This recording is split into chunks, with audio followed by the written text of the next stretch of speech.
Hey, you want to learn more about leap years? I mean, I know that 2025 isn't a leap year, but have you ever wondered why they're called leap years? And like, how do they work?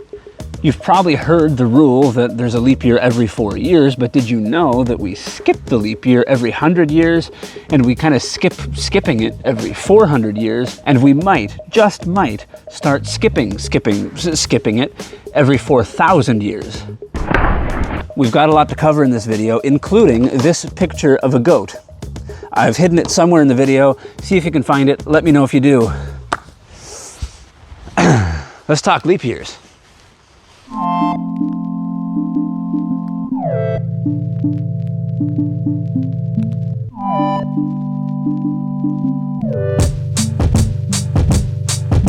Just to be sure that we're all starting out on the same page, a leap year is this fun little tradition where every 4 years we give February an extra day because we feel bad that it's so small, and that brings the total number of days in the year to 366 instead of the usual 365. And that has an interesting effect on the day of the week. Think about your next birthday. My next birthday falls on a Wednesday. The year after that, it falls on a Thursday, meaning that it kind of moved ahead by 1 day in the week. The year after that, it falls on a Friday, and then the next year, instead of falling on Saturday, my birthday actually falls on Sunday, meaning that it advanced by 2 days as opposed to the usual 1. It's that extra day in February that's directly responsible for doing that and throwing things off by 1, changing it from a 1-day hop into a 2-day leap.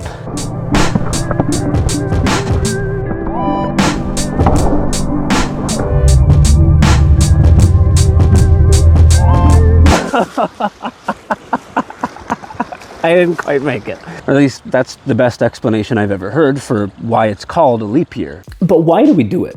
Why not just pick 365 days and set that as the number of days in a year all the time, no matter what? And really, why 365 in the first place? To answer that question, we're gonna need to do a little bit of solar system review.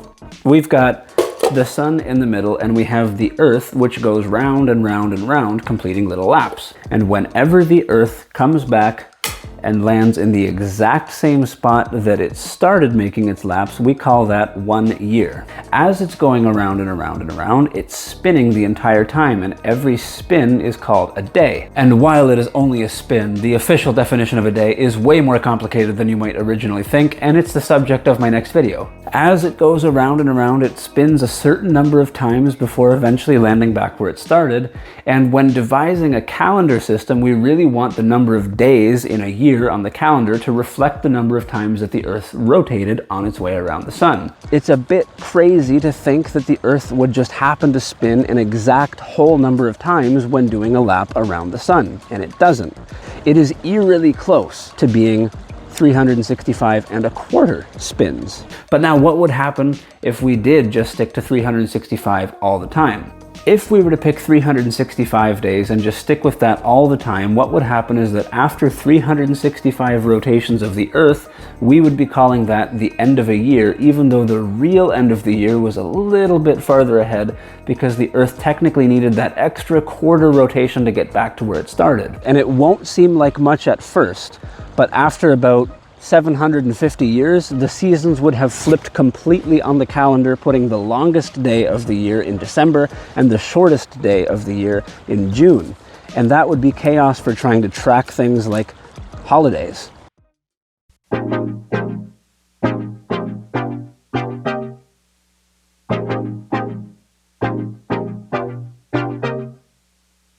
Now, humans have known about this quarter-day discrepancy problem for like thousands of years, which is absolutely astonishing to me because the way of figuring out how long a year was originally was basically sticking a stick in the ground, watching its shadow move over time. And to account for this, just over 2,000 years ago, Julius Caesar, the inventor of the Caesar salad, he didn't really invent the Caesar salad, don't tell anybody I said that, brought in what's called the Julian calendar, which is the first instance of this calendar system that introduces an extra day every 4 years to keep the calendar from essentially drifting away from nature. 365 days, 365 days, 365 days, and then 366, so that on average, the number of days in a year is 365 and a quarter.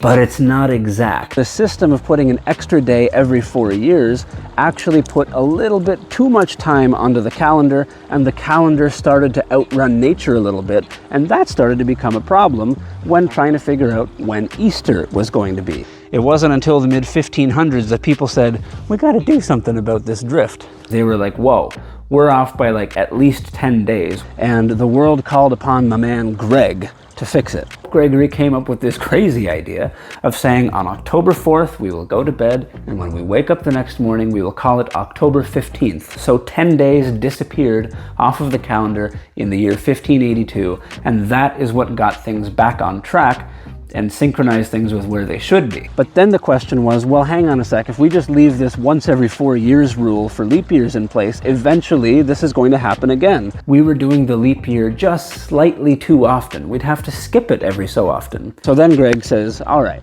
Greg wasn't just some random guy, by the way. Greg was the Pope. It was Pope Gregory. Greg was like, here's the new rule. Enter the Gregorian calendar, which is what we still use today. We're gonna do a leap year in every year that is divisible by 4. So in recent history, 2004, 2008, 2012, etc. Leap years, divisible by 4. We're going to skip the leap year in any year that is divisible by 100, unless that same year is also divisible by 400. That is the reason why something like the year 1900 was not a leap year, but the year 2000 was a leap year, and the year 2100 will not be a leap year, that sort of thing. And this system is incredibly close to matching reality. Really, the Gregorian calendar is only off by about 27 seconds per year, which is remarkable. But it's still off. So eventually we'll be off by a day again after 3,226 years, I think. A new rule has been proposed by astronomers and calendar experts, whatever that means, where any year that is divisible by 4,000 is not a leap year, even though it would be by our current rules. That rule's not in play yet, and it doesn't really have to be, but it may be someday. So, will the year 4000 be a leap year? I don't know. I don't think I'm going to be around to see it, but I'm going to assume it won't, even though our current system of rules would say it is. And again, this whole concept of a leap year has to do with how many days are in a year. And remember earlier I said the concept of a day is not as straightforward as you would originally think. So realistically, this isn't all that I have to say on the subject in total, but it is all that I have for this video. Thanks for watching.